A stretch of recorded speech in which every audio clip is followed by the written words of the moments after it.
And early next week, Corpus Christi city leaders will be looking at renaming William Street to Lomax Street. The Landmark Commission is against the idea because William Street has had that name since 1852.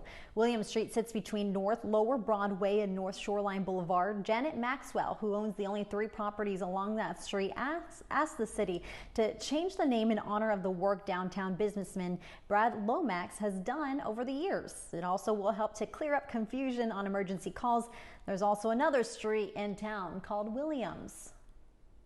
There was and has been for years a confusion with emergency calls going to the wrong Williams Street because of the S on the end.